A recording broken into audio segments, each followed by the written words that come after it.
গরমের প্রকোপ যেভাবে বাড়ছে তাতে গাছই যে আমাদের একমাত্র পরিত্রাতা হতে পারে সে বিষয়ে আশা করি কারোর সন্দেহ নেই। এখন নিজের বাড়িকে ঠান্ডা রাখার জন্য ব্যালকনি কিংবা ঘরের ভিতরে নানান ধরনের গাছ লাগানোর প্রবণতা মানুষের বহুদিনেরই। কিন্তু আপনি কি জানেন ঠিক কোন কোন গাছ আপনার বাড়িকে করে দিতে পারে একেবারে ঠান্ডা ঠান্ডা কুলকুল? চলুন তবে পরিচয়টা সেরে নিই সেই সব কুলিং প্ল্যান্টগুলোর সঙ্গে।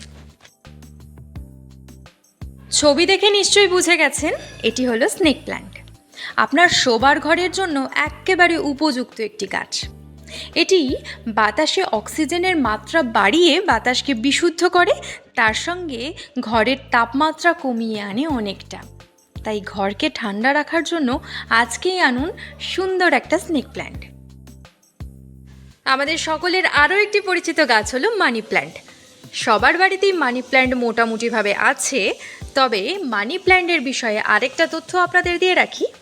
মানি প্ল্যান্টের পাতা বাতাস ঠান্ডা করে তো ঠিকই, তবে পাতার রং যদি হলুদ হয়ে যায় তাহলে অবশ্যই পাতা ফেলে দিন, তা উপকারের বদলে অপকারী করবে।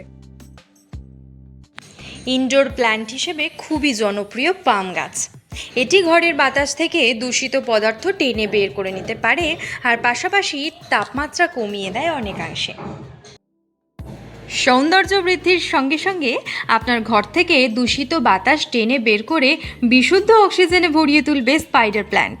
তাই এই গরমে ঘরে স্পাইডার প্ল্যান্ট রাখতে ভুলবেন না।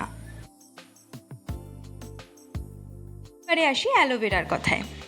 চুল হোক কিংবা ত্বকের পরিচর্যায় অ্যালোভেরার জুড়ি মেলা ভার। তবে আজকে জানবেন এই একটাই গাছ কিন্তু গরমে আপনার ঘরকেও রাখবে ঠান্ডা। সবশেষে আসি চাইনিজ এভারগ্রিনের কথায়। তবে এই গাছ কিন্তু একটা নয়, একসাথে বেশ কয়েকটা গাছ রাখলে তবেই আপনার ঘরের বাতাস পরিশুদ্ধ হবে এবং ঘরের তাপমাত্রা কমবে অনেকাংশে।